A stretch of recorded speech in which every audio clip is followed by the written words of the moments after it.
Today's podcast is brought to you by Sprizzy. Looking to skyrocket your YouTube channel's growth? Meet Sprizzy, your video's ultimate matchmaker. Their tailored ad campaigns connect your content with viewers who are already looking for videos like yours. With Sprizzy, you're not just getting views, you're gaining subscribers who are genuinely interested in what you create. Are you ready to boost your reach? Visit Sprizzy.com today and let's launch your channel to new heights. Sprizzy, the smarter way to promote your YouTube channel.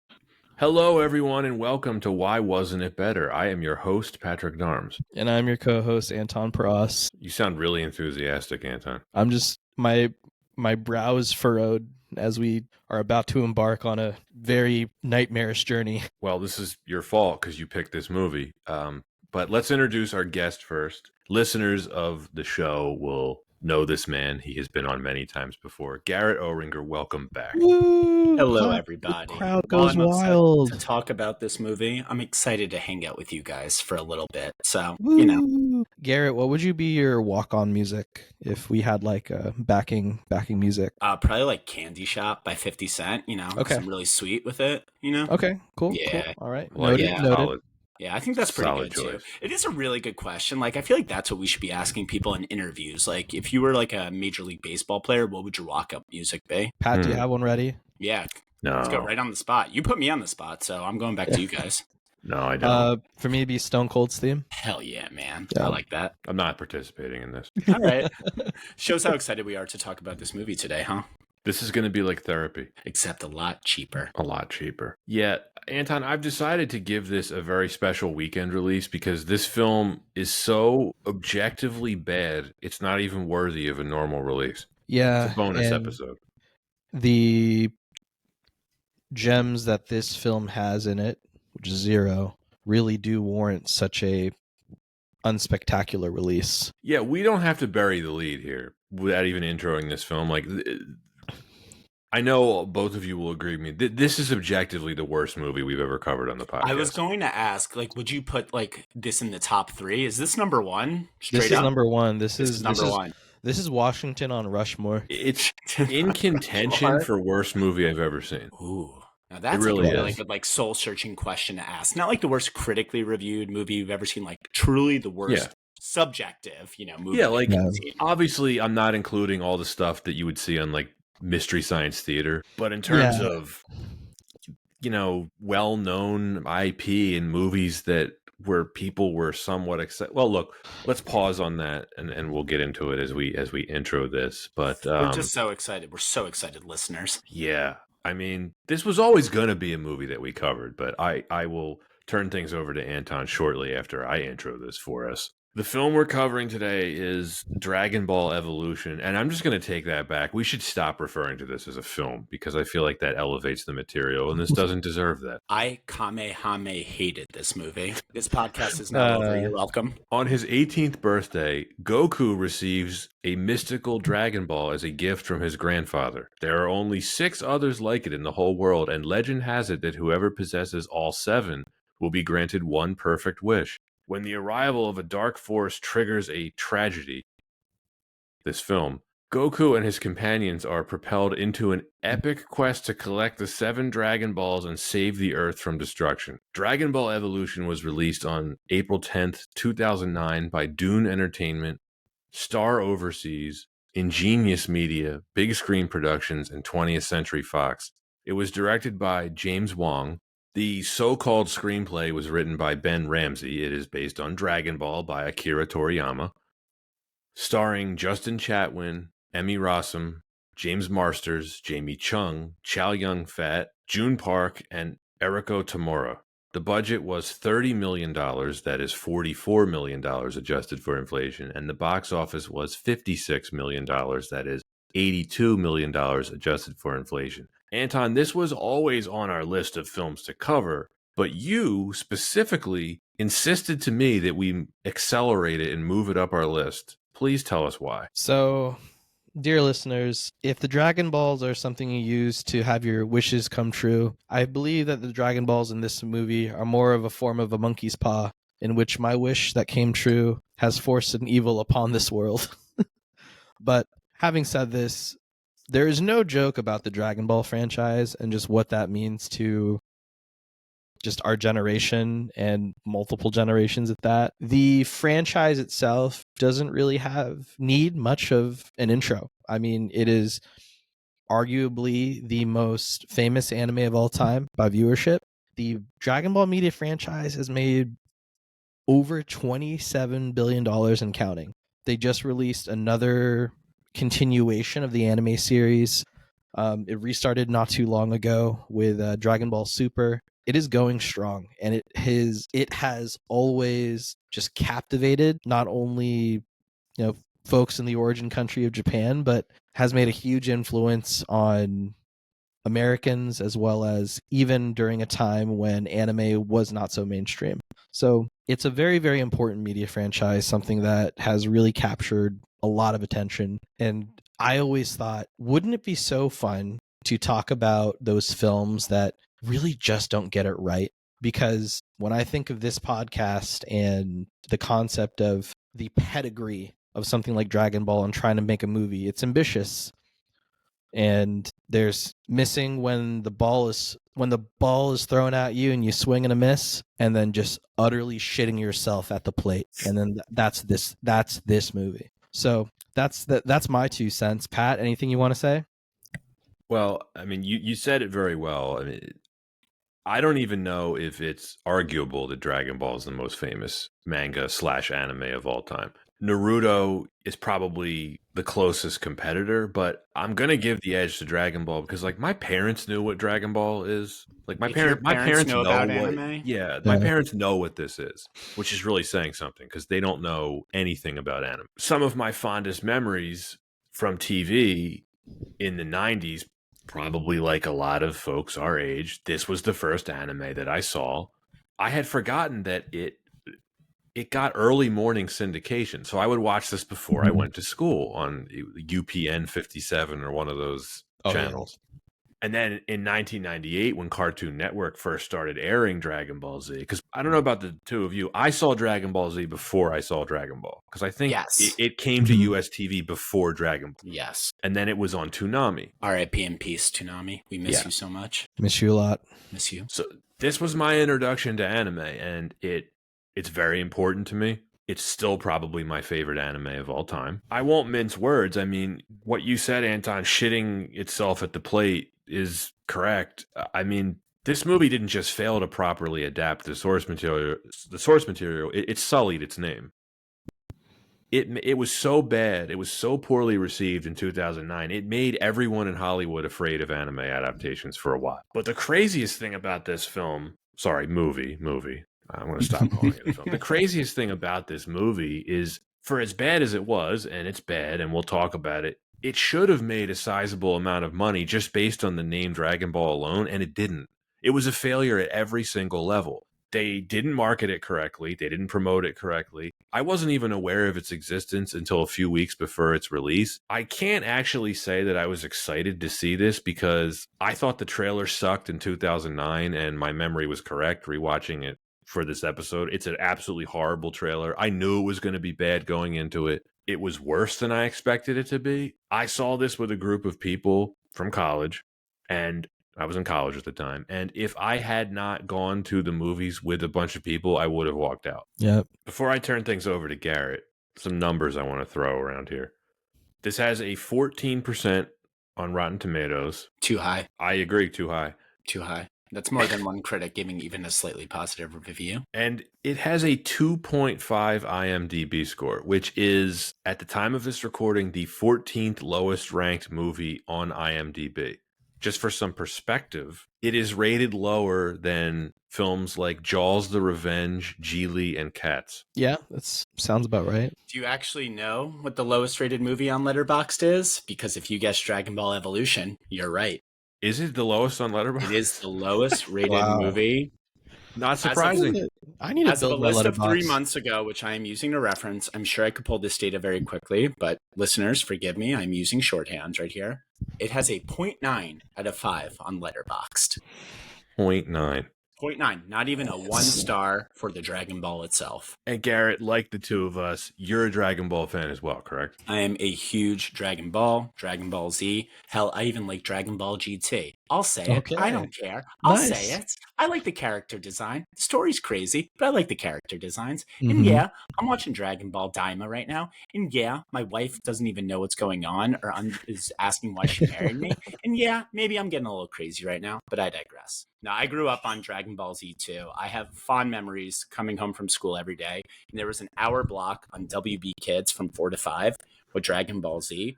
And I remember the excitement I had during the Namek saga of when Goku was threatening to go Super Saiyan. And that took maybe 28 episodes. But that was truly one of the greatest moments of my childhood.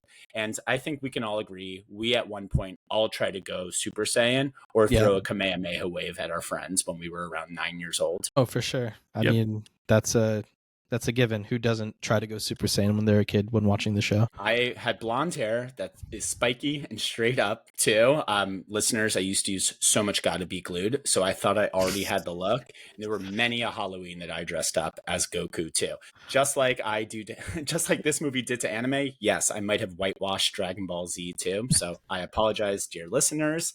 But this movie did way more heinous crimes than my 9-year-old self. Wait, so Garrett, is Goku your favorite character? I need to think about that. Honestly, I really like Tien a lot. Like as a kid, I Tien's always pretty thought he sweet. was such a badass, and I always had like a, just like a little bias, I think, towards the Earthlings. Krillin, in Mhm. my opinion, has the coolest move with the Destructo Disc. Also, Mhm. absolute war crime. He is not in this movie, but again, I know I'm Tell getting me into about it it. too soon. Yeah. But I really was a fan of the Earthlings, personally. What about you? And we're talking straight Dragon Ball Z here, not anything outside this. Yeah, I like I mean, if Goku's goat, but I really like Future Trunks. Oh, Future Trunks, when he shows up, what Just a great scene. very badass, very He's cool. also the most like dripped out, like best fit Yeah. in Dragon Ball Z, if That you was ask me. so satisfying when he just slices up Frieza, and you're like, "Well, okay, that's over." That's some power scaling. It's like Yeah. that's the guy that really gave Goku a hard time. That's one of the best plot twists I think in any IP ever. When Frieza comes back, and you're like, "Well, it's just going to be a whole thing with Frieza again," and Trunks is like, "Nah."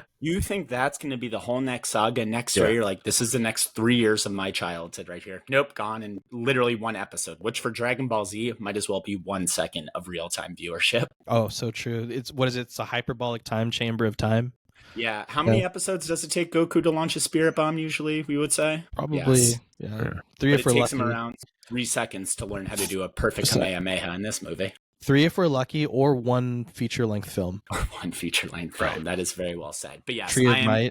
I will say I'm a huge fan of Dragon Ball Z, and I remember when this news was announced, I put my blinders on, had such a myopic view. I was so excited for this movie, didn't care about the casting, the troubles in production, and to Pat's point, when I saw the trailer, immediately I knew was going to be the biggest dumpster fire of any film ever, and it's amazing. You guys alluded to it before, but there's so much history, so much to draw off on, and this movie eschews literally everything about the manga, the series, or what is canon.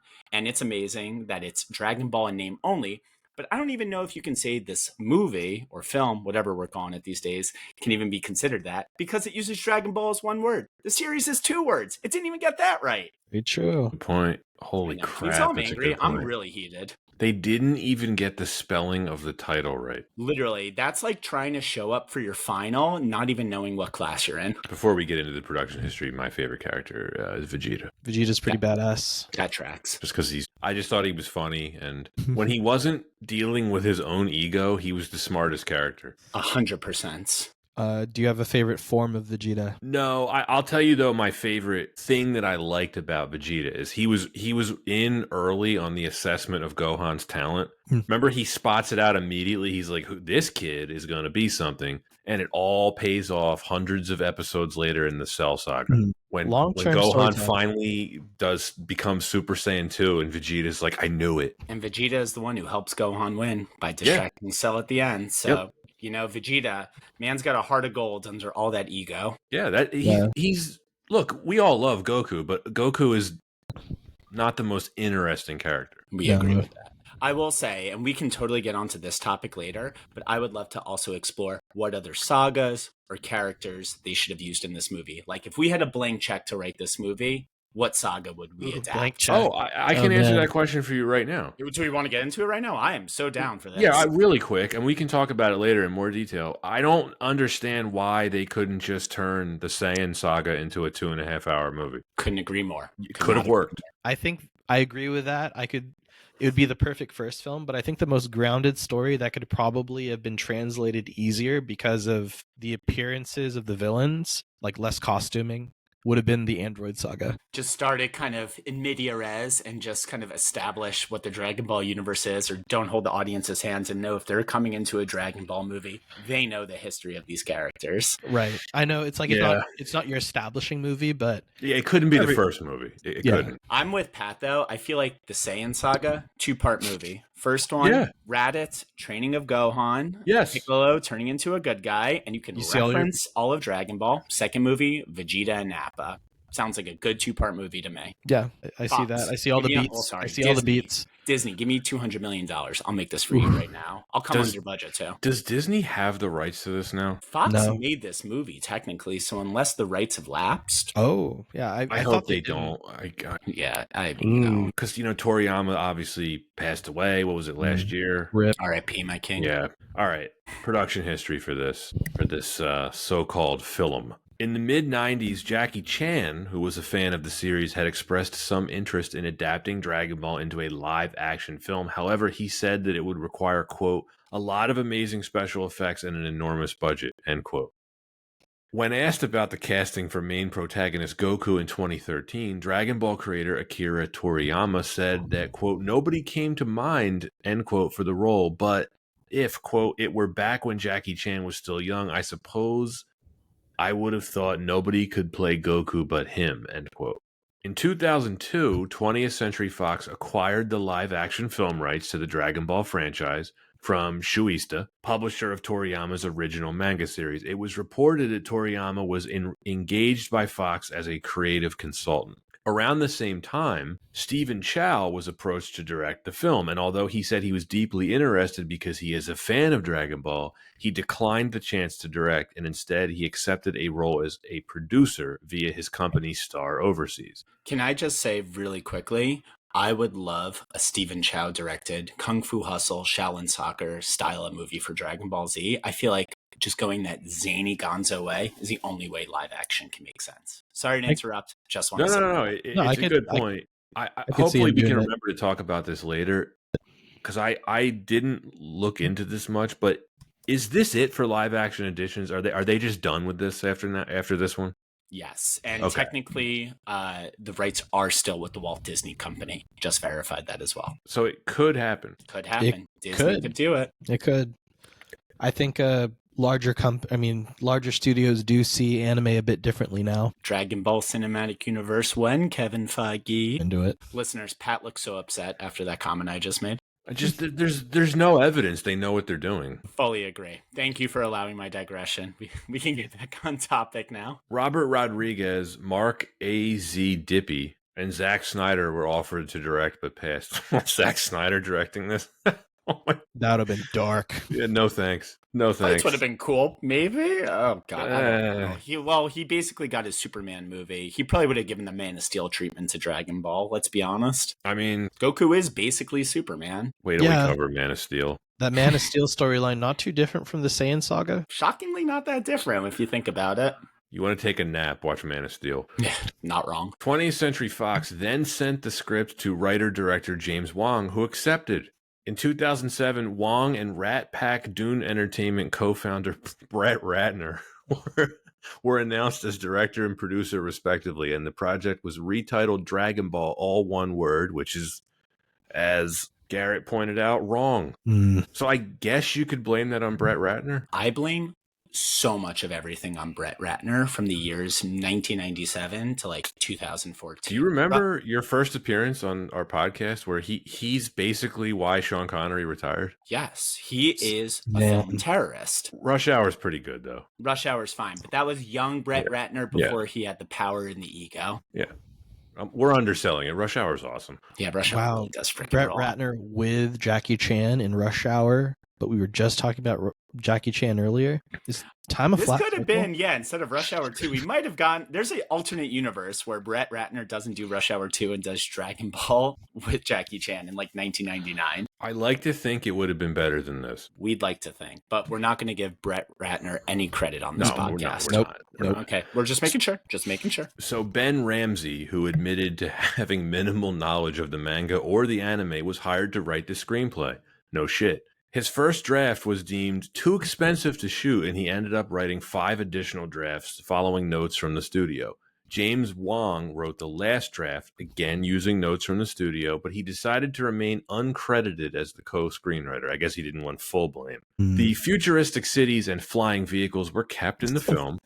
However, the anthropomorphic creatures and talking animals such as Turtle, Oolong, Puar, Shu, and Korin were dropped. So sad. Justin Chatwin was chosen to play Goku. He did not wear a wig, as the director felt Chatwin's hair resembled Goku's. I'm physically pained saying this. Do you have any notes on how much gel he went through during production to achieve that hairstyle? Well, that was 1/30th of the $30 million budget. Ah, right, correct, yes. Yeah. Ron Perlman was originally offered the role of Piccolo, but he turned it down to work on Hellboy 2: The Golden Army. James Marsters, who accepted the role, noted that he was a fan of the original anime, describing it as, quote, the coolest television cartoon in the last 50,000 years because it's got a Shakespearean sense of good and evil, end quote. Originally, Piccolo was going to be depicted as a handsome creature, but Marsters and the makeup artist chose to give him a more decrepit complexion to reflect his having been trapped for thousands of years, stewing in his evil and thirst for vengeance. WTF to that. Anton, do you want me to keep going, or do you want to finish this? I can finish this. I don't want you to feel the pain. Stephen Chow Give this guy a sensu bean. Stephen Chow originally wanted to cast Zhang Yuqi for the part of Chi-Chi, but the role eventually went to Jamie Chung. The 2007-2008 writer strike prevented any rewrites from happening during filming. It would not have mattered. No. Nope. I don't think any of the writers on this movie actually knew how to read. Principal photography began in December 2007 in Mexico City. In January, the crew moved to Sierra de Organos National Park. A good deal of the film was shot in an abandoned jeans factory located in Durango, Mexico, to save money.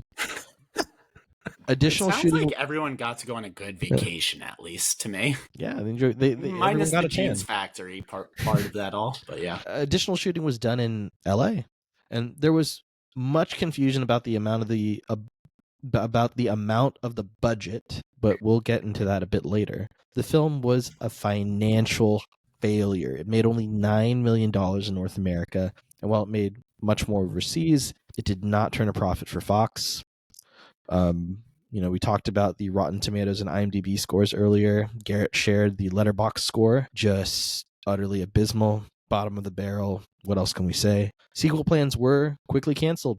Justin Chatwin commented that subsequent films would feature elements from the Dragon Ball Z portion of the franchise, likely delving further into his Saiyan origins and introducing Gohan and Vegeta. Man, I just am disgusted already, but that's our production history for Dragon Ball Evolution.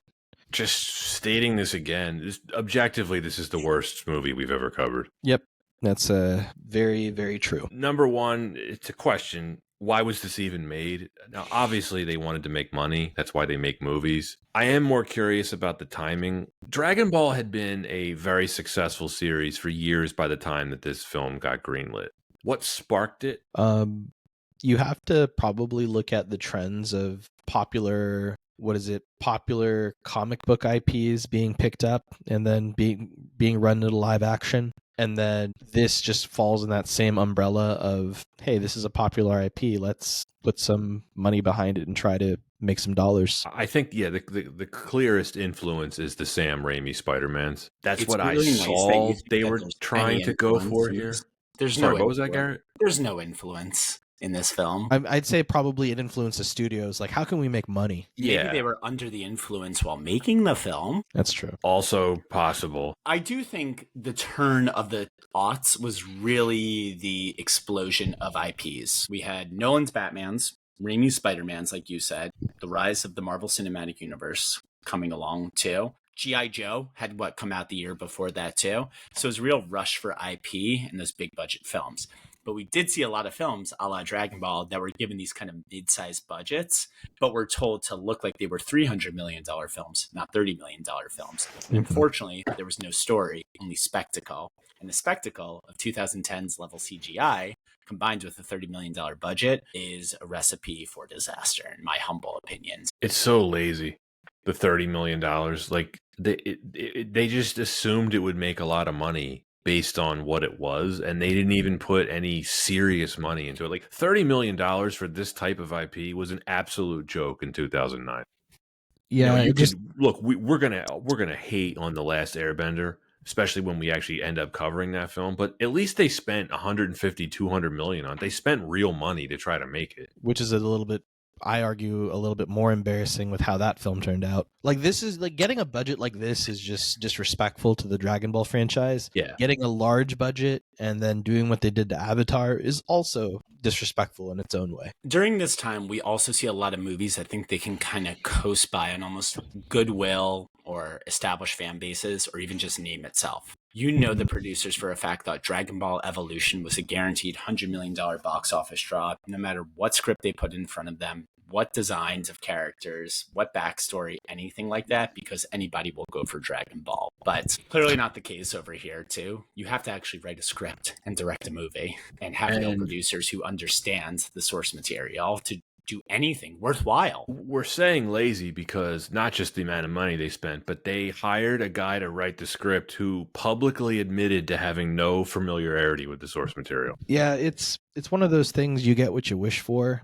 And saying that in the monkey's paw variation. I remember reading as a kid in like a Otaku magazine, super old magazine. Good reference. And it's one of those live action adaptations that is constantly asked for by the fans. That, along with Cowboy Bebop, that had Keanu Reeves attached to it for the longest time. So fans have always wanted a live action adaptation. It's just, in terms of Garrett, I think you said it best, riding on the goodwill of those fans to draw the attention and then maybe get the butts in the seats by overpromising a bit on what they're actually delivering. Because I'll admit, I was one of the fans that was in total denial until I watched the movie. You saw the trailer and you were like, this might be okay. I was literally like Homer That's watching the you. pig fly. Like that one episode where the pig's flying at the barbecue and Homer's like, it's still good. It's still good.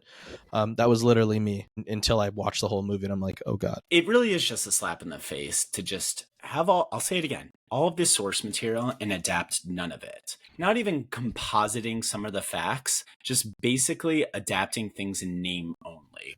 For example, we have, what is that? The Mafuba, which is a jar that is meant to trap Piccolo. It's supposed to be a rice cooker, damn it. Yeah, which basically does look like a little like urn or rice cooker. But that's also based off the evil containment wave move from the original Dragon Ball series as well. They think that if they kind of take a cute winky reference to the Dragon Radar, also known as DBE in this film, or talking about ki attacks or saying the word Kamehameha, that it will make sense to the viewers. It not only doesn't make sense to the viewers, it just looks like garbage, and it's not even referencing anything from the source material. Why even call it Dragon Ball? Make up a new name. Make this an original film. I have read on the Dragon Ball forums that this was made to get Toriyama to come out of retirement. Well, it kind of worked because he hated it so much that he created Dragon Ball Super out of this. Yeah. If anything, actually, I'm going to change my stance on this movie. If anything, this movie was so bad, it saved the Dragon Ball franchise. I mean, it took a while, though, because Dragon Ball Super didn't come out until, 2015? Well, we got Resurrection F, in 2015, which was the first movie that they announced in 2012. So, basically, Toriyama himself stated that he got so angry about the live action movie, rewrote an entire movie script, and now he's complaining about the quality of the new TV anime. So he basically got so mad, he did the Thanos, fine, I'll do it myself. Yeah, so maybe we can thank you for that, Dragon Ball Evolution, but not really. Because no, we're not thanking you. I don't want to thank this film for anything. But, Anton, did you buy the Dragon Ball Evolution game for PSP when it came out? I still have it. It's shockingly not too terrible, and it's way better than this movie. It's actually pretty rare. It's hard playable. Yeah, and I did have a copy of Dragon Ball Evolution on PSP on the UMD, the Universal Media Disc. The UMD for your DBE to find. I hate the acronyms in this movie. I'll stop with my cynical jokes. The driving, the cars in this film, the flying cars, is just so comical. But we'll get into it a little bit more. But This is one of the first movies that we've covered on the podcast where I really came out of the movie theater in 2009, like thinking like, wow, they didn't even try. Like this is just a phone-in job. Like, doesn't it feel like just large portions of the movie are missing, yet somehow they still managed to get 85 minutes of film in here? It felt like I was being trolled. It feels like a film where the writers created it and then they're like, oh, we actually need to throw in Dragon Ball references in here. Just make Goku say this in class. Let's get into the next reason why this wasn't better, which is the story. In terms of how does this rate as an adaptation of the source material, it's fucking awful. It's a big stinking F, tell you that. Yeah. I am willing to bet that during filming, when they were inevitably trying to work on this so-called script, they were going to the homepage I should say the first two paragraphs of Dragon Ball's Wikipedia article and just seeing what they could pull out from there. It might be the worst adaptation of anything I've ever seen. Again, I think this is an adaptation in misspelled name only. So that's why I mean it's the worst. No, I agree. It makes Peter Jackson's Hobbit trilogy look like a masterpiece. It makes Avatar look like Lord of the Rings. Even Not when Avatar. Well, actually, Avatar: The Last Airbender. Yeah, sorry. I was like, wait, did I get that right? Yeah, you can edit around that. Even when you think of films that this predate, and I'm thinking even of, we talked about Death Note, that felt like a bit of a walk the fine line of how do we keep things grounded, but at the same time add in anime elements. This felt like it was the weirdest combination of what do we keep regular in the real world? Oh, we don't want to have talking cats. That'd be weird. Why put that in? But let's throw in this alien and this Yeti monster because that's exactly what we want from the anime adaptation. It felt like it was a very confused take on how to make anime live action. And I'll argue this, and we've talked about this before, it is still a challenge to put together live action anime adaptations because of how zany anime can be. It is a challenge. Mm-hmm. And this is one of those examples of trying to do something. It's an example of trying to adapt, but I think this is the worst example of it. I think to that point too, this movie tries to be so big, be such a globe-trotting adventure, but feel so small. Counting extras, there might be around 17 people in this movie. Honestly, that is what I'm setting this over under at. None of the sets feel tactile at all. The CGI backgrounds just look like muddy, wiped over, terrible computer graphics too. You can't get a feel for the world that you're in too. And let's just be honest, Dragon Ball is such a zany world. It has anthropomorphic dinosaurs, talking cats that can fly, samurais that shouldn't be able to do what they do. Either lean into that or just don't even bother trying with the zaniness. You can't have this kind of like adaptational mundanity almost where you're trying to say it's zany, but try to make it so real and grounded. A movie, that I think kind of does pretty well at this, and I want to hear your thoughts, is Detective Pikachu.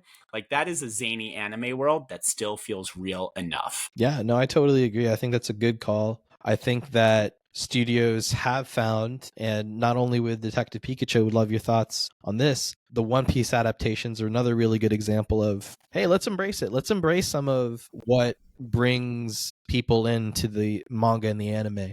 It's just that it is a bit out of this world. Where do we tone things down? Where do we lean into maybe the facial expressions or how out of this world it gets? They'll continue to push the line. But this is an example of people not knowing what to do with the IP. I hate this movie. There's nothing to like. Actually, when Goku's bully, Fuller, calls him Geeko, I like that because that's the sickest burn that I've ever heard in my entire The life. 30-year-old high school student. We can get into the casting later too. We will. But oh man. I- And also Yeah. that's gotta hurt when he punches glass. Sick burn, Goku. Sick Yeah, burn. sick burn. Sick Or burn. there's just a lot of now, even just the story, right? Like we all generally know the Dragon Ball and Dragon Ball Z story.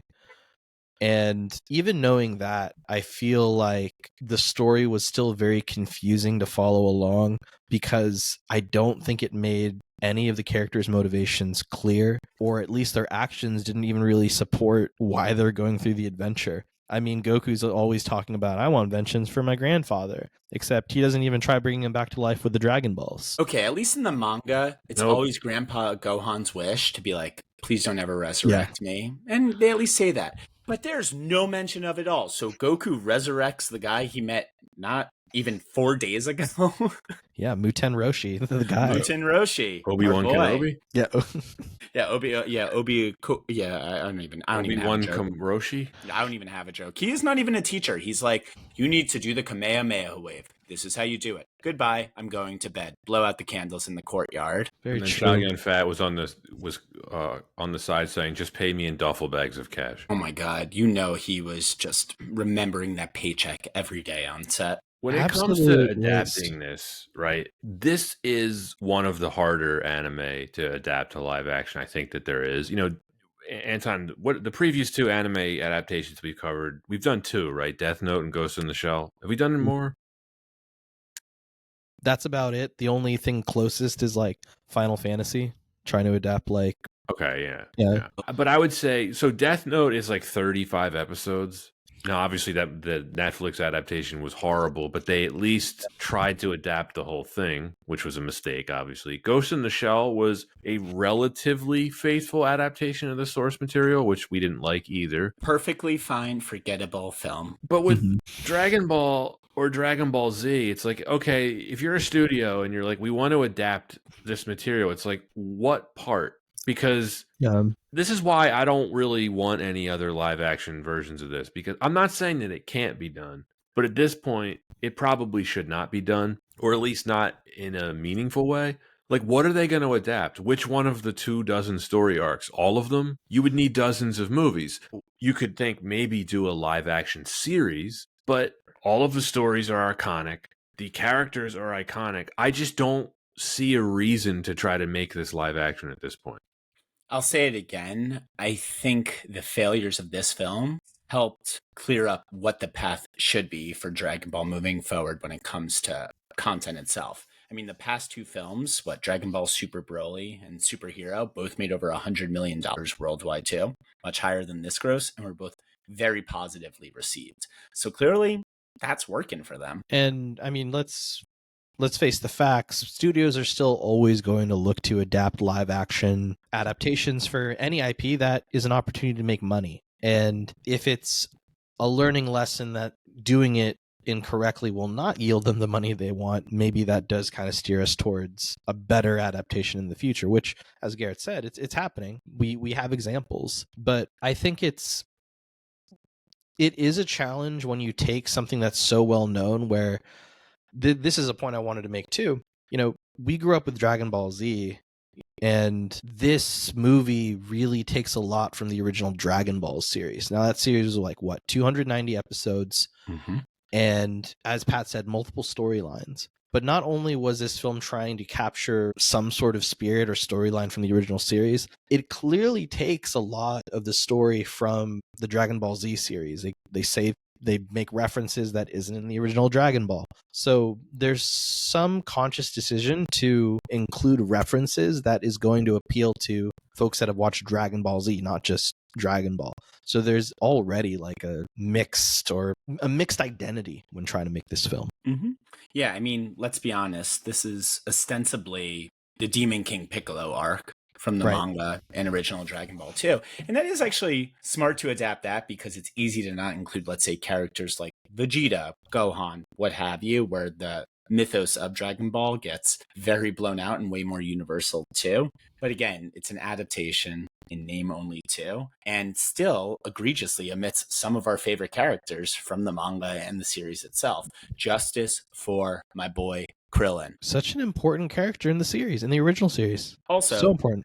Yamcha is 15 in the original series, and he is played by a 40-year-old actor in this film too. And Yamcha sucks. And Yamcha sucked here. No one likes Yamcha. June Park is the man, though. Big ups to June Park. You know he was having fun in this role. And again, just looking at that paycheck hitting his bank account. But yeah, Yamcha, honestly, it's just because he has the thing with Bulma.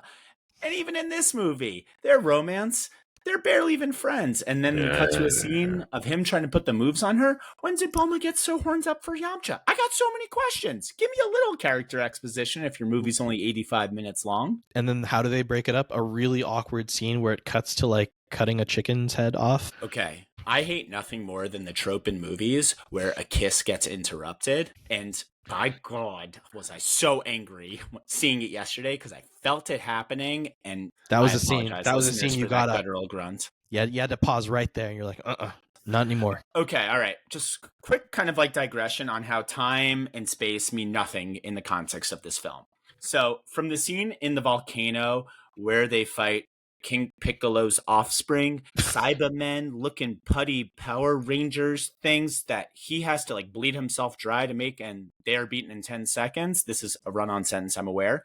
It feels like 30 minutes straight are missing. When did Bulma get so horned up for Yamcha, like I said? What are the rules of the tournament? How did we get to the tournament that quickly? Don't Chi-Chi and Goku have like school? Like, are they just missing class right now? What happened there? How did they get not important? I Also, don't they're know. in they're in high school, right? They're like- in high like, school. They're they're seniors Goku in high school. It seems like it was a high school. Who would know? How does Chi-Chi know Goku needs to light the torches with the key, like Roshi says? Why doesn't Roshi actually train him? How do you not have any actual training montages in your None. 90-minute film? Goku goes to perfect in this film so quickly. Did When we that get- guy literally can't even fight his way out of a paper bag. I'm heated. Sorry, Yeah. Anton, you were asking me. I was gonna say, do we get the answer to all of our questions in the after the opening monologue? It's a master when we get Grandpa Gohan saying, "Remember, the only rule is there are no rules." I can't even tell you how angry that makes me. You give me an exposition dump, and then your first spoken line is there are no rules. That's like saying I'm not racist, but buddy, whatever you're about to say after that is gonna be bad. Because then there's a lot of rules in this movie. Exactly. There are a lot of rules in this movie, and do they make any sense? No. The most damning thing about this entire production is they did not even want Toriyama's help making this. He So said that sad. all Why of his would they want suggestions. anything to be correct? Who would know? He would. said that all of his suggestions for the film were rejected. He was initially supportive of the film. He even asked fans to treat the film as a different interpretation of his work, but of course, he later changed his mind after seeing the film. In a 2013 interview with Asahi Shimbun, Toriyama revealed that he felt the script did not, quote, capture the world or the characteristics of his series, and it was bland and not interesting. Bland. He is ended it a by compliment. saying, and, quote, just as I thought, the result was a movie I cannot call Dragon Ball, end quote. Wow. That's like saying I'm not even mad, I'm disappointed. Like, but Yeah. to the 100th degree. I have You're one right about question. the exposition, the lazy narration that opens the film. Terrible. I have one question. Who is this movie even made for? Clearly, it's not diehard fans of It's Dragon not for the Balls. fans. It's not not even- a movie that would appeal to casual moviegoers. I don't think this is a movie for kids because it is so horned up and pretty violent too. Like Yeah, 14-year-olds who've never watched any content in their lives before. I honestly, I can't even make a joke here because yeah. Maybe people that just like generic sci-fi that didn't make it on the Sci-Fi Channel. to call this a bargain bin DVD is disrespecting bargain bin DVDs because Yeah, you can that's- find some gold in there. Yeah, that's disrespectful to Death Wish 9. I love Death Wish 9. I'm a big fan. You know, I really thought they jumped the shark in 7, but they really got it back on track there. This might as well be a Steven Seagal movie.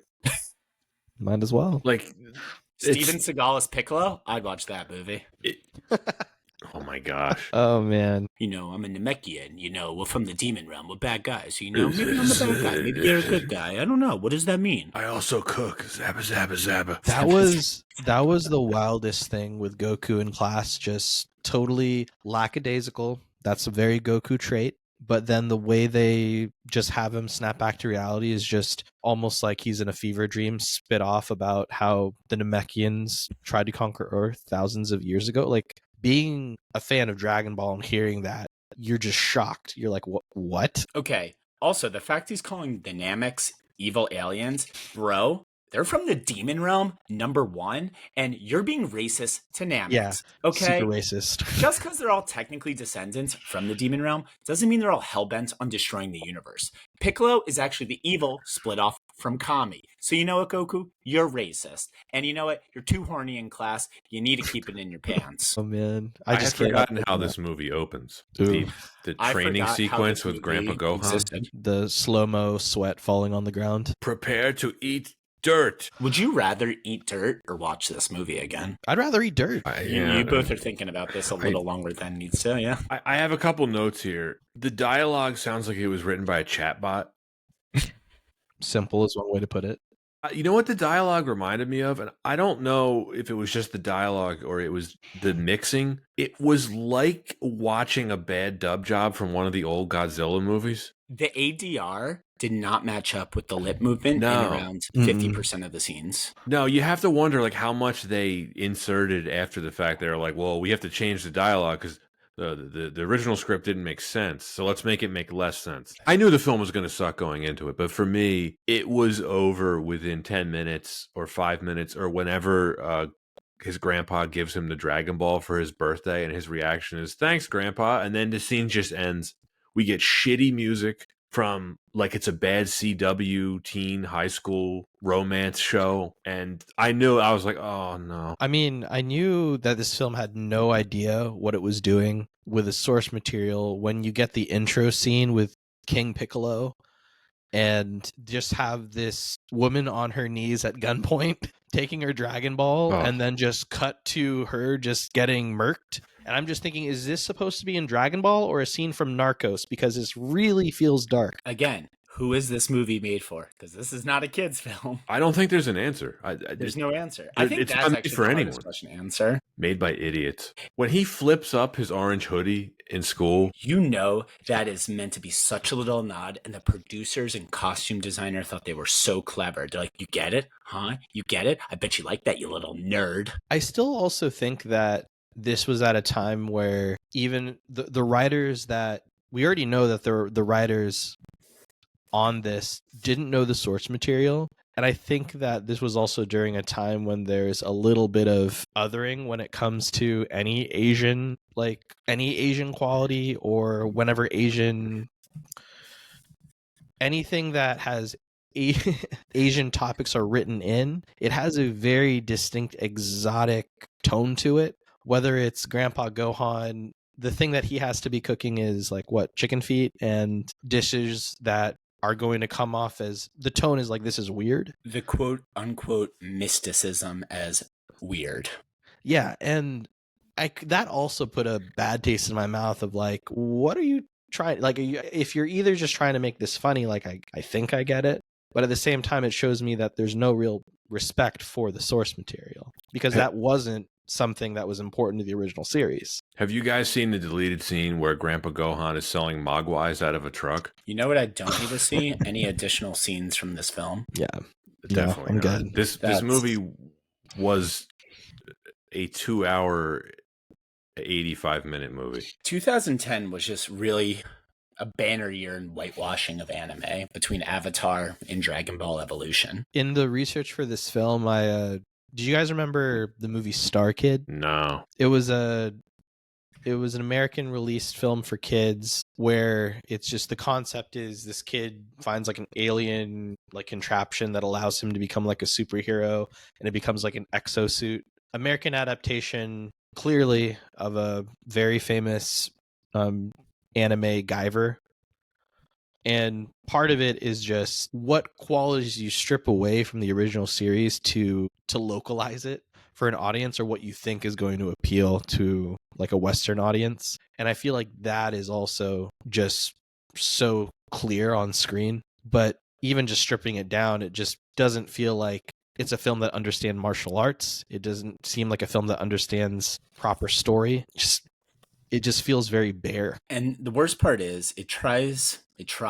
I'd like to think James Wong tried to marry some East and West sensibilities here, but instead we get this like classic, late aughts, early 2010s, just PG themed drivel where it's racy but not racy, violent but not over the top violent, and it's just spectacle over actual anything of substance too. It is the most empty calories of a movie I truly can remember watching in a long time. So here's what I wrote down while I was watching it. Bad in all caps, bolded and underlined. No, I'm kidding. Please there's a lot of curse words, but you'll both of you will appreciate this. Goku looks like possessed Elijah Wood as Frodo on Mount Doom. It looks like bad cosplay. Piccolo looks like a cross between Malekith from Thor: The Dark World, the Green Goblin, and Jim Carrey in The Mask. What I'm saying is he looks stupid. You're being too kind, in my personal opinion. They took away his antenna. Piccolo's such a complex character in the anime, and reducing him to this warmongering stock villain, it's insulting to the character. Yeah, frankly, James Marsters is given nothing to do. If you think about it, he truly has no real scene in this movie, save for the opening intro, and then it's the final fight last 20 minutes. Where he's given no explanation besides just saying, I'm going to destroy your world with the Dragon Balls. Or think about how they try to write in some of the anime moments. So Piccolo making his like children in the manga and the anime it's just very simple. It's he hawks up eggs and then they make little demons. Okay, sure. That's how it is in the original source material. They thought the best thing to do would be to strap Piccolo in to some sort of blood draining device and yell really loud until it makes like an egg chamber. They thought that was a better way to do it than just whatever they had in the original source material. Oh, was that on his blimp? Yeah, on his blimp. Yeah. His airship? All right, another unanswerable question. The opening exposition dump states that Piccolo was trapped in the Mafuba for 2,000 years. Is it ever explained how he escapes the Mafuba, how he gets on the airship, and how he's able to track down the Dragon Balls, how he's literally able to do anything? Is any of that explained? Because no, I don't think so. No. I truly am not trying to sound lazy here or even cynical. I'm trying to give this film a little more credit and hoping I miss something. I had a plot hole question for you both because I don't think it was answered. So Goku's great ape form is somehow Piccolo's like right-hand man, despite the fact that Goku's a teenager. So was that explained? They made like a really interesting, or not interesting, but they made a comment very early on. Not interesting. Yeah, not interesting. Yes. But Grandpa Gohan's interesting's an interesting word to use there, Tom. Yeah, Gohan's like, oh, you'll learn more about what happened to your parents and when you're older, Goku. No, and I think that's I do not answering his question. But like I think it's a throwaway because in the original series, Goku doesn't know what killed Grandpa Gohan. And then you find out basically at the end of the first season, it's because he turned into a great ape and killed him. And that was the reveal. So if that was the reveal they were trying to go for or try to kind of call back to, I can see it. But the way that they wrote in Uzaru in the movie makes no sense. They basically just threw in a Yeti in the film and said, here, we don't have the budget for a real ape. Let's just make him a Yeti. I have so many problems with Uzaru, not Ozaru. Why are we changing that? I don't know. Why is Shenron the dragon? Shenlong the dragon? I don't know. Why don't we call it the evil containment wave and the Mafuba? Well, maybe that's a little better. But regardless, because the evil containment wave does sound silly, I will concede that point. But yes, Goku transforms during a full moon when he has a tail. It is neither a full moon, nor does he have a tail. And obviously, none of this is related to King Piccolo in the manga. Nope. Or any of the series as well. It makes no sense. I also understand not having the budget to have a 40-foot giant ape. But Goku maybe is 7.5 feet tall when he transforms into Uzaru. And he is a werewolf monkey hybrid in this. Yeah, basically a power forward. Yeah. Also, he's got real Rudy Gobert energy. I feel like he kind of like put some hair and like, you know, maybe break So his face. unlikable. Yeah, Uzaru is the Rudy Gobert of characters in this film. Who's I Goku just- then? Actual Goku, Dragon Ball wise. Yeah, Joel Just- Embiid in this no, film. Goku is Giannis.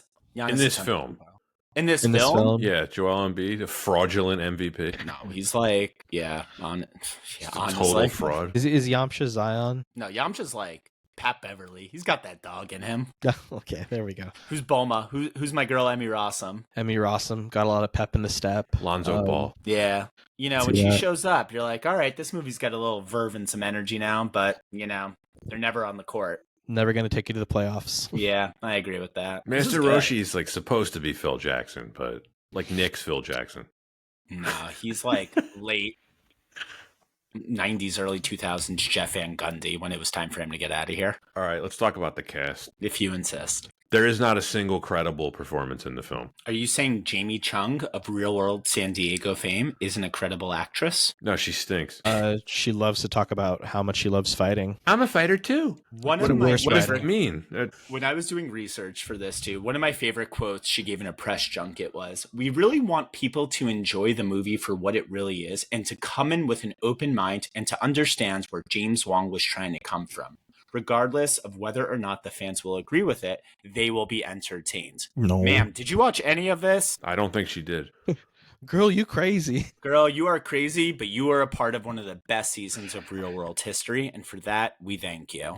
There's no performance to defend in this film. Like, none. Well, let's go through them. Yeah, and also, while we go through them, if we can talk about what direction do we think they were given for their performances, if any at all? Sure. I like that. Justin Chatwin is Goku. I mean, I hated him as the annoying son in War of the Worlds. So when I found out he was going to be Goku in this, I knew the movie had no chance. This is where, Garrett, I'm going to bring back the Tobey Maguire, Peter Parker thing. I think that's what they told him to go for, based on like the high school angst. I think that's probably the only direction they gave him. They're like, hey, watch Spider-Man and just do that. Yeah, they gave him a lot of, I want you to act like someone that's got something to prove. Really, a chip on his shoulder, too, and an impulsive character, too. And also, that forehead vein, my lord, I want to just poke it through my TV every time it popped up on It's like screen. he's constipated. Honestly, like, bro, take some Miralax, get some fiber in your diet. Like, Sans love to eat.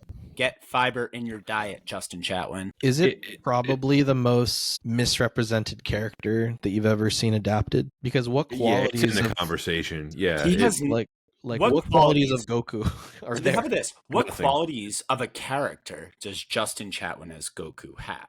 Goku in this movie, not Goku in general. Like, give me some Nothing. adjectives to describe him as a person in this film. Angsty. He seems genuinely confused in every situation he's in. He's a simp. He is such a simp. Anton, I He's a just simp. command F to my notes. Yes, I use a Mac, listeners. I wrote simp 19 times in my notes. I'm not even joking. Because he's simping real hard for Chi-Chi. I'd have Yeah. to think about this a little bit more. It may be the worst acting performance I've seen. It's remarkably awful. One Do you of the worst scenes I will say in the film is when they're driving to the final confrontation with Piccolo, because why not? We have 20 minutes left in this movie and we have to get there. Goku has just been revived by the Kamehameha wave, which is now also a defibrillator, and is in the car looking angry out the window while Roshi looks on concerned. Cut to an exterior shot. Cut back to Goku looking like he's dozing off in the car. Cut to an exterior. Cut back to Goku angrily putting on Grandpa Gohan's gi.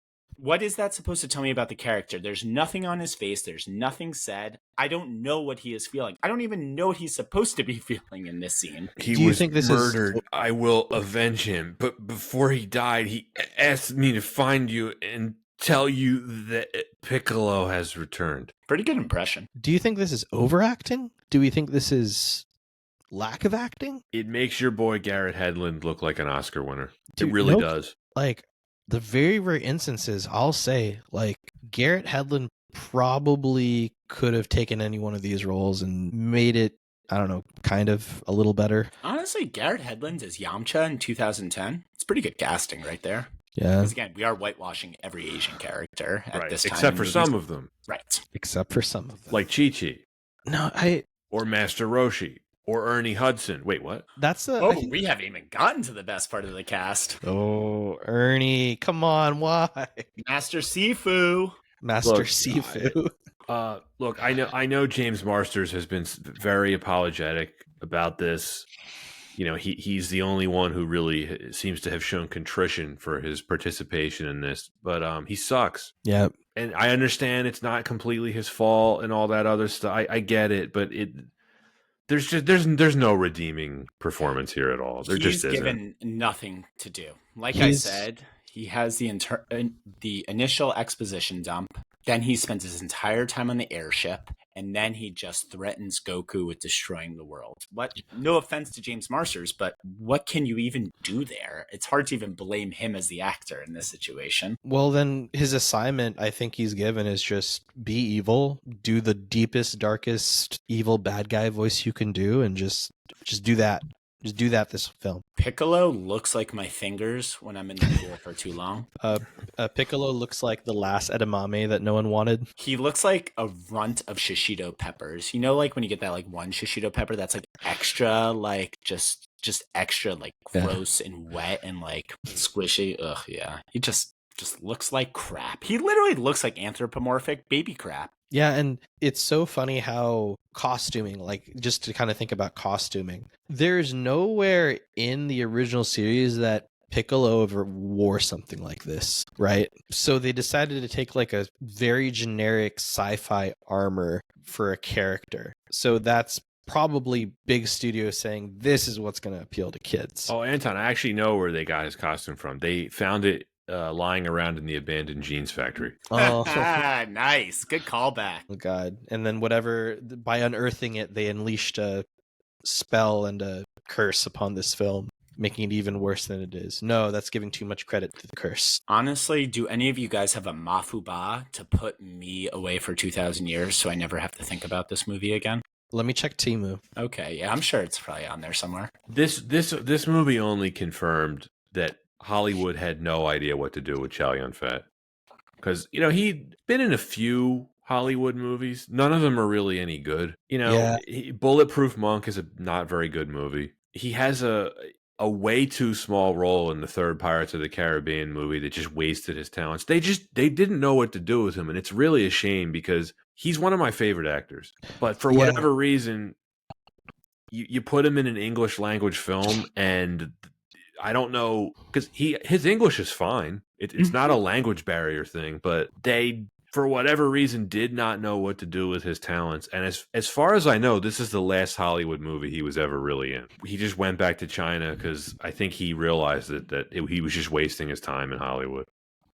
It's a shame. When I try to think of like casting that could have worked, there probably is especially now, a very conscious effort of how do you write a character not come off as like stereotypical. But when you think of just Master Roshi in general, it almost seems like just a martial arts trope. But it's because he kind of that's part of one of those establishing things, is that he's just such a great character and he's so iconic because of his qualities that you kind of have to commit to the character wholeheartedly for it to make sense. He's not good at playing a goofball. No. The real answer of who should play Master Roshi is Jackie Chan. James Hong.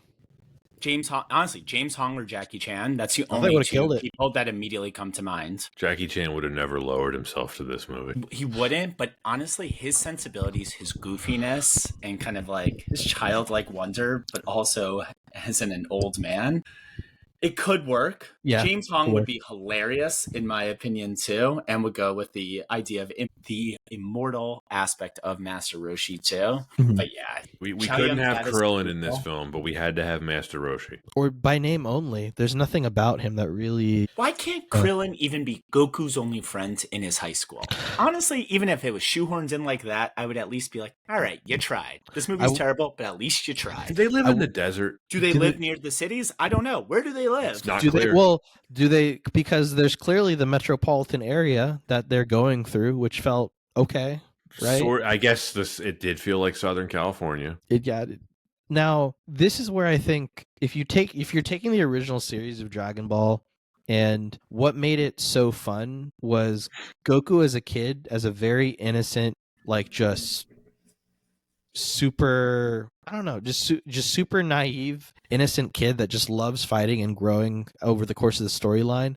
But you put him up against like these adults that have their own agendas and just trying of subverting expectations of how he interacts and kind of pushing forward. That's the original series of Dragon Ball.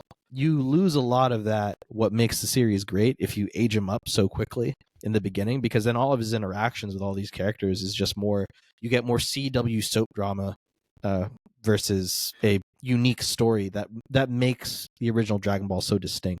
So even with all this casting, just choosing it the way they did just doesn't really present itself with a good opportunity to succeed. Emmy Rossum was lucky she did this early on in her career. Kind of killed her film career, though. Well, she It had really this did. and Phantom of the Opera, right? And Day After Tomorrow, obviously. Oh, right. Okay. We don't have to talk about the cast anymore because I don't think any of us want to. What are you talking about? This is giving me so much life. My key is so charged. It's therapy.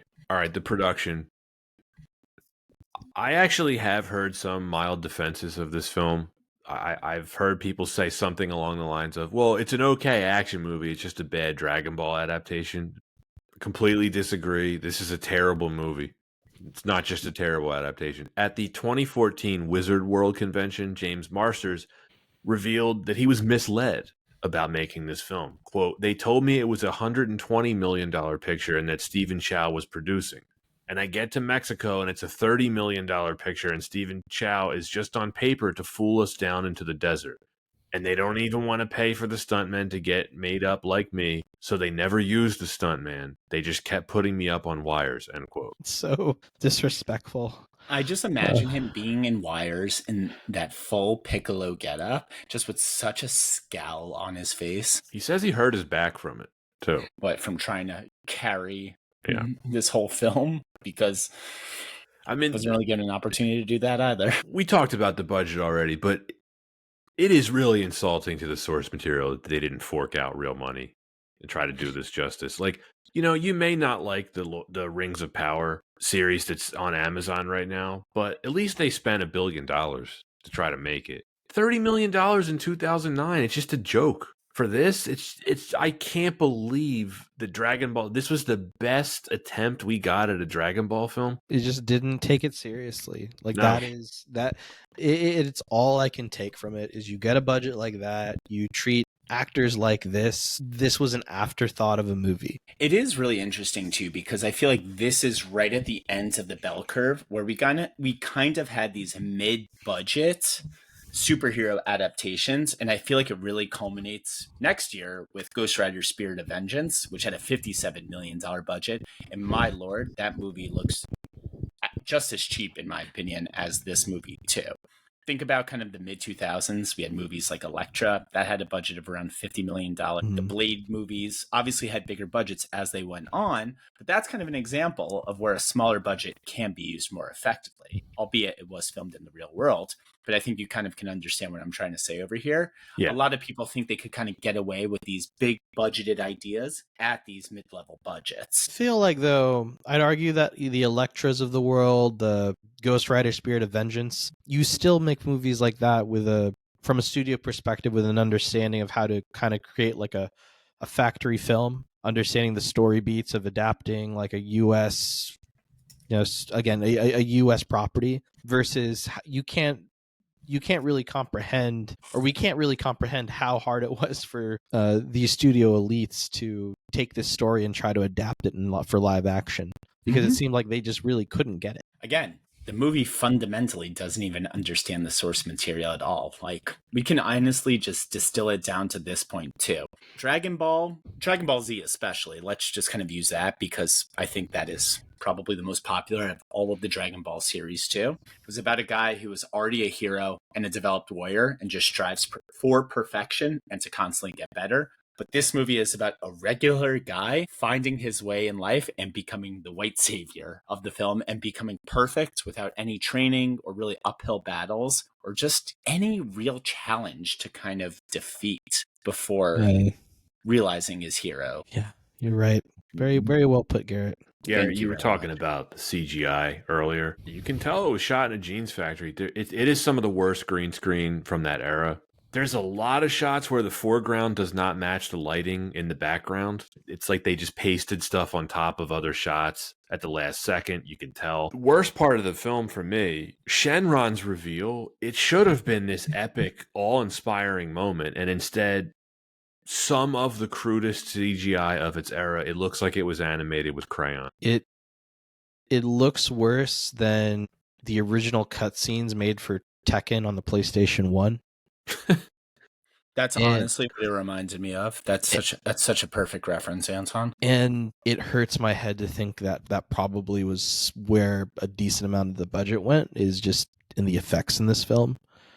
And it's, I mean, with the budget, what can you do? But they're like, we have maybe 10 seconds of dragon we can make? It looks considerably worse than Dragonheart, which came out more than a decade before this. It's just embarrassing. The training scene with Grandpa Gohan, it reminds me of one of those cheap cell phone commercials from the 2000s that you would see when you were watching, like the 2006 streams of the Champions League. That's an insult to cell phone commercials. Yeah, at least they're more efficient in getting the story across. None of the fight choreography works. It resembles parody. It's like they deliberately tried to edit things poorly. That fight in front of Chi-Chi's house, I felt like I was watching something from Scary Movie. It's like a parody. The slow motion use in this film honestly makes Zack Snyder look like his films are the magnum opus of how to use slow motion. Honestly, I hate to say this, but every time I saw slow motion and knowing that Zack Snyder was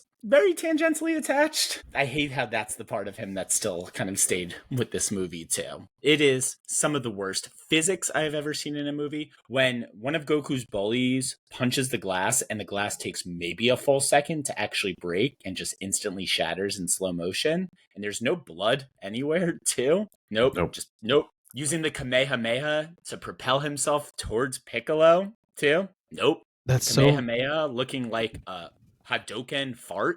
Nope. It's amazing how a franchise that's known for its action and martial arts has literally the worst choreography I've ever seen. Did you catch this? Okay, when they stumble upon Chi-Chi doing her training in the desert for the martial arts tournament, when she beats up that guy, he does a Wilhelm scream. Oh, yeah. Okay. Nice. Saddest part, James Wong was an experienced director. He was a veteran of television. He wrote and directed many episodes of The X-Files. He had done Final Destination 1 and 3. He did that Jet Li movie, The One. I mean, that's not very good, but he had experience, is my point. The One was on HBO a lot. I remember that. Yeah, that's how I saw it. This is the final film he's ever directed. He never worked again after this. He went back to TV. It looks like he's done okay for himself with American Horror Story and 911. Have you ever watched 911, by the way? Because let me tell you, I have not. Promos for that show are absolutely bananas. I didn't even know what it was. I had to click on the article.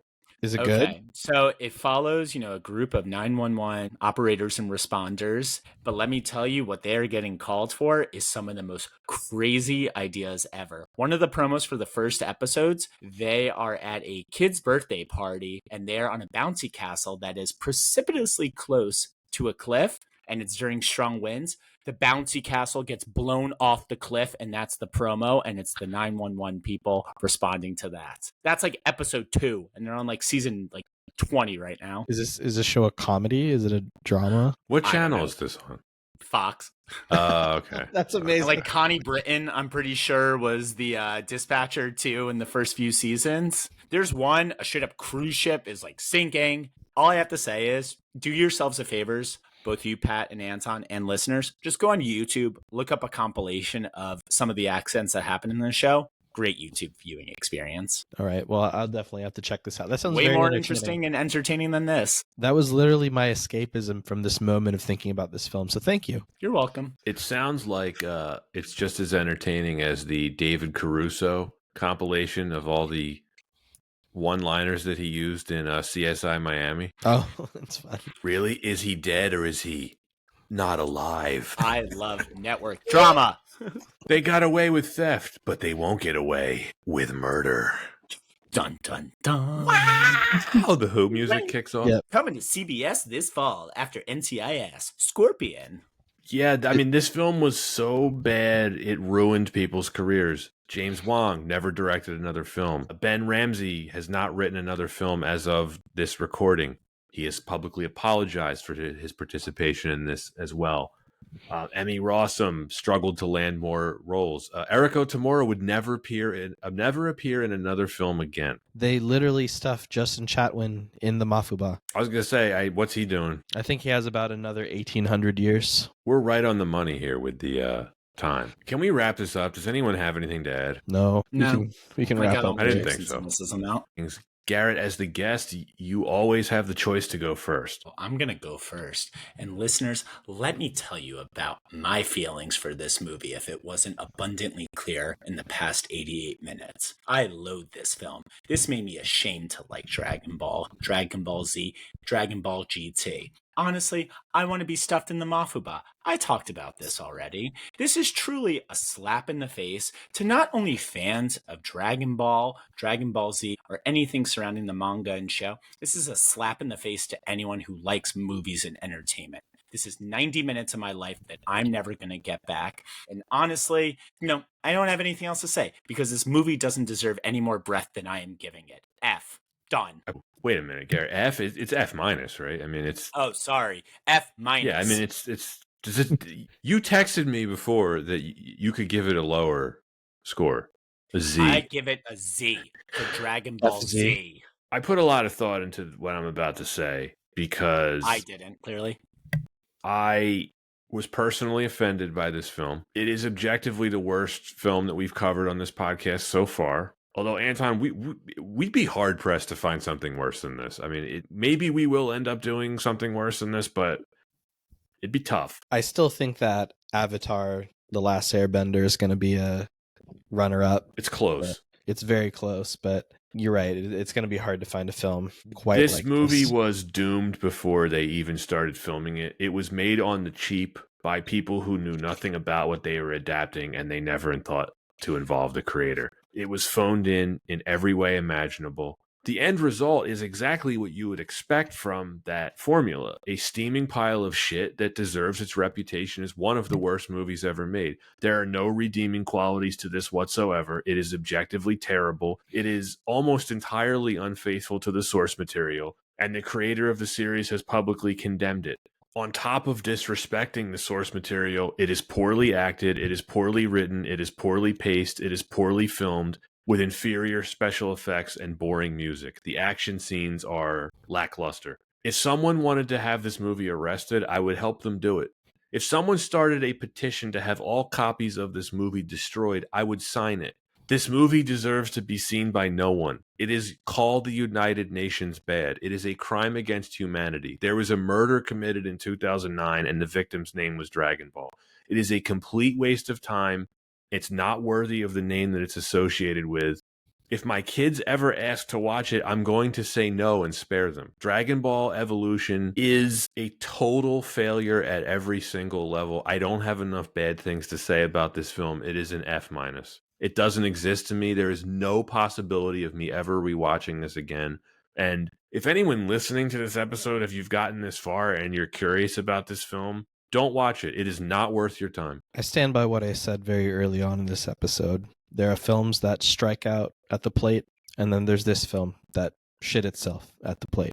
Everything about this movie is utter trash. There's something disrespectful about this film from the moment you watch its opening narration to the confusion that you feel at the end, that you just got slapped in the face by the producers and the writers into making you think you were watching something that had something to do with Dragon Ball. It's very disappointing, and not to lay it on any more than it needs to be, is that this is just not a good movie. And for all the reasons that we've said in this episode, don't give this movie any more views than it needs to. You will be very disappointed, and there's really no redeeming qualities about this movie at all. As a fan of anime, as a fan of Dragon Ball, I am just shocked that I gave this another watch, and I'm surprised that I pushed to talk about this movie, and I apologize. You regret it then, right? Are you crying, Anton? I regret it. I'm crying inside. Do you remember a conversation when you were like, "Oh, I want to push Dragon Ball up"? I was like, "Really? Are you sure?" And you were like, "Yeah, I just want to get it over with." Yeah, I'm glad to put this past me. This is an F minus. So you'd put this below Exorcist 2 with me. Yeah, of course. Yeah. All right. Well, there's nothing else to say about this film. Or this movie, I should say. Sorry, I'm just so used to using the word film on this podcast. Yep. This is not a film. This is not even a movie. It's a collection of scenes that add up to a steaming turd. See you later, Space Cowboy. Garrett, it's always a pleasure to have you on. It's such a pleasure to be on with you guys. You guys are the best. I can even have a fun time talking about this movie with you. But again, if you don't have a Mafuba to stuff me in for 2,000 years, just blast me in the face with a Kamehameha and just ends it for me already. Garrett, why are you talking dirty to me right now? Oh, wait till the recording is off. Sorry, listeners. That's for Patreon only. I don't even want to put this on the Patreon. It's so unworthy of... No one should pay to hear this. Well, you're actively trying to tell your listeners to not even listen to this episode. No, well, there's a reason why I'm going to give it a weekend release, because it's like, it's just not... Like, this is one for us. One for us. Yeah, it's like, do I even want Eric to make the shorts for this? It's like I don't know. So I'll argue this. It is entertaining for listeners and for people in general to just know this is a part of history. That's true. Yeah, that's a good way to look at it. It's important to know about this, whether or not you like the film, which a lot of people aren't going to. It happened. It's basically the Hindenburg 2.0. Yeah, that's exactly what they said too. It's like, whether or not you like what happened, it happened. Oh, the humanity. Okay, well, Garrett, great to have you on. Anton, we're recording this so far ahead of time that I'm not 100% sure what the next episode is going to be. So, listeners, you'll find out next episode. I mean, who knows? Who knows when we release it? I love surprises. Surprises are fun. It's got to be season 7. All set. Well, okay, that's it for this week's edition of Why Wasn't It Better? If you are listening on Spotify or Apple Podcasts, please give us a follow and a 5-star review, and be sure to check out our YouTube channel as well. As always, you can find us on Instagram, Twitter, and TikTok. For those who would like to support us directly, we have a Patreon. Links are in the description. Thanks for listening, and see you next time.